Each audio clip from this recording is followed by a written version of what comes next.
বাংলাদেশ ইসলামী ছাত্র শিবিরের এত টাকা কোথা থেকে আসে এমন প্রশ্ন তুলেছেন বাংলাদেশ জাতীয়তাবাদী ছাত্রদলের সাধারণ সম্পাদক নাসির উদ্দিন। শুক্রবার বিকেল ৩টায় নয়াপল্টনস্থ বিএনপির কেন্দ্রীয় কার্যালয়ের তৃতীয় তলার কনফারেন্স কক্ষে সংবাদ সম্মেলনে এ প্রশ্ন তোলেন তিনি।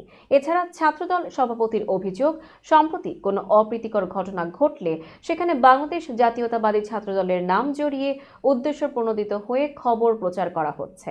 বিষয়টি দুঃখজনক বলে উল্লেখ করেন তিনি। সম্প্রতি জাতীয় নাগরিক কমিটির নেতা সার্জিস আলমের সঙ্গে ঘটে যাওয়া ঘটনার তথ্য সংগ্রহ করছে ছাত্রদল।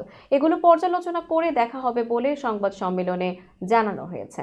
এদিকে সাংবাদিকের প্রশ্নের জবাবে ছাত্রদল সাধারণ সম্পাদক নাসির উদ্দিন নাসির বলেন, ওই ঘটনায় ছাত্রদলের কোনো নেতাকর্মীর সম্পর্ক নেই বলে প্রাথমিক তথ্য পেয়েছে।